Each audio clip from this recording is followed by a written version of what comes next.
myself Shalini Srivastava, and today we will continue my topic, legal aspect of psychiatric nursing, and it is the under the subject of mental health nursing. So previously class में हम लोगों ने forensic psychiatric nurse देखा था कि forensic psychiatric nurse क्या होता है, मेंटल हेल्थ एक्ट क्या होता है। मेंटल हेल्थ एक्ट के में हम लोगों ने 4 चैप्टर्स देख लिया था। सो आज देखेंगे चैप्टर 5। चैप्टर 5 के अंदर ये है, this sections deal with inspection, discharge, leave of absence and removal of mentally ill person. Means chapter 5 के अंदर ऐसे पेशेंट आते हैं, ऐसे पर्सन आते हैं जो मेंटली इल होते हैं और साथ ही साथ उनके एडमिशंस, उनके डिस्चार्ज, और मतलब हम इसके अंदर ऐसे पेशेंट का इंस्पेक्शन करते हैं, ऐसे पेशेंट्स को हम देखते हैं जिनका डिस्चार्ज हो रहा है या किसी रीज़न की वजह से घर जा रहे हैं, तो हम इसके अंदर देखते हैं। और ये भी देखते हैं कि अगर वो डिस्चार्ज हो रहे हैं तो वो प्रॉपरली तरीके से ठीक हुए हैं कि नहीं, क्योंकि अगर वो ठीक नहीं है तो उनको वापस घर भेजने का कोई ऐसा रीज़न नहीं हो सकता। ठीक है।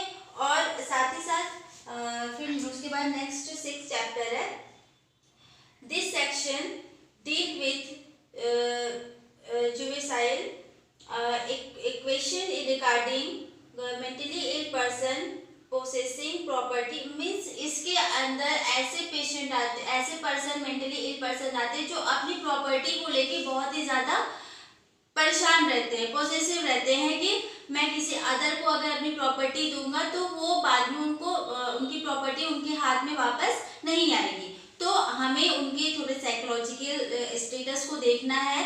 उसके बाद उनके साइकोलॉजिकल स्टेटस को देखो, उनको समझाना है कि आपकी प्रॉपर्टी हम आपसे बिना पूछे हम किसी को नहीं देंगे। आप उनसे ये भी पूछना है कि अगर आपको किसी पे ट्रस्ट है तो ही आप उनको अपनी प्रॉपर्टी दीजिए। ठीक है, अदरवाइज आप अपनी प्रॉपर्टी मतलब अपने पास ही रख सकते हैं। ठीक है, तो उनको थोड़ा सा मोटिवेट करना, उनको तो समझाना है कि अपनी प्रॉपर्टी ऐसे पर्सन को दे जो कि आपकी प्रॉपर्टी को सेफ रख सके, अच्छे से रख सके, ट्रस्टफुल पर्सन को वो दे सके। ठीक है, तो सेक्शन 6 के अंदर हम ऐसे पेशेंट को, ऐसे मेंटली इल पर्सन को देखते हैं जो अपनी प्रॉपर्टी को लेके बहुत ही ज्यादा पॉसेसिव होते हैं। ठीक है, उसके बाद नेक्स्ट है चैप्टर 7।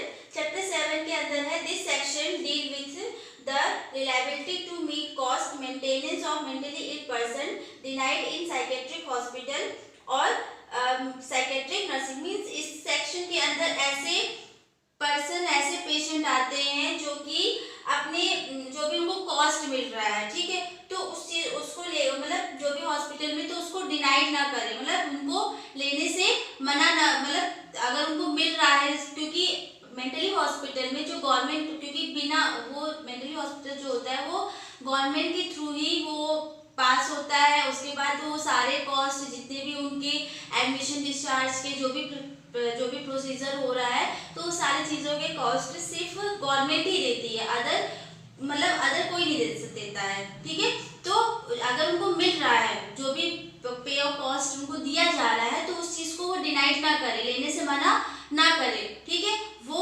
ले उनको। उसके बाद next 8 chapter, this section deal with protection of human right of mentally ill person.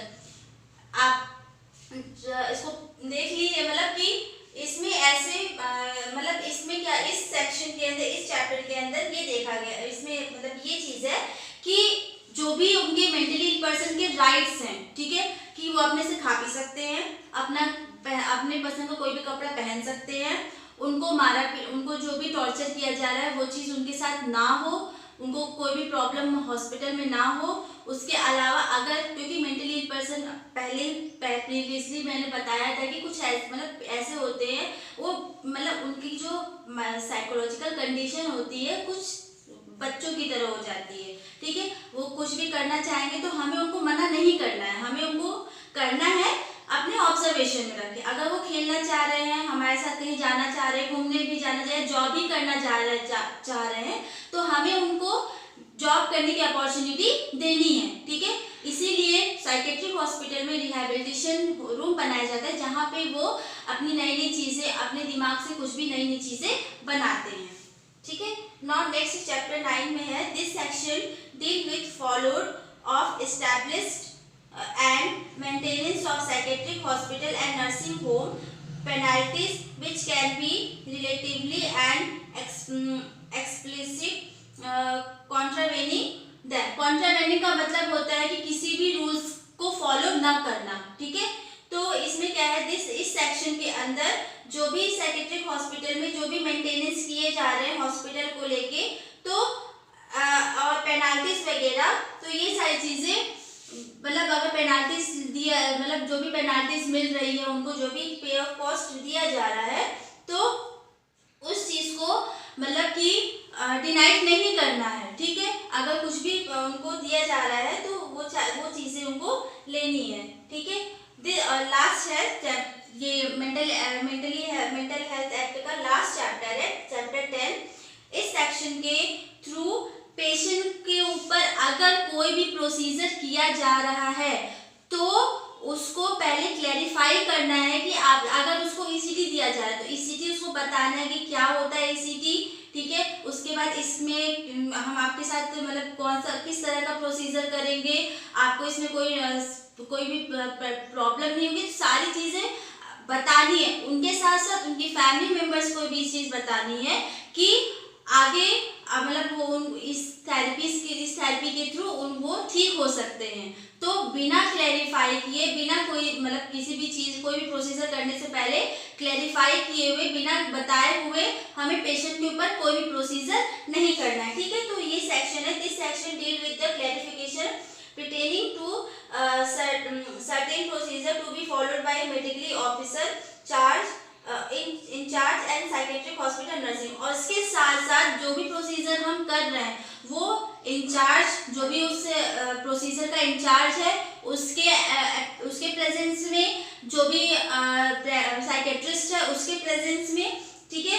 और साइकेट्रिक हॉस्पिटल के ही अंदर वो प्रोसीजर उनका होना चाहिए। जो भी साइकेट्रिक हॉस्पिटल में जो भी उनके ऊपर प्रोसीजर्स हो रहे हैं वो इंचार्ज के अंडर में, नर्स के अंडर में और साथ ही साथ साइकेट्रिस्ट के अंदर में होना चाहिए। और बिना क्लैरिफाई किए हुए कोई भी जो भी उनको प्रोसीजर बिना क्लैरिफिकेशन के, बिना कुछ बताए उनके ऊपर कोई भी प्रोसीजर नहीं करना है, ठीक है। सो आज मेंटल हेल्थ एक्ट का 10 चैप्टर्स हमने मतलब 10 चैप्टर्स हो गए हैं।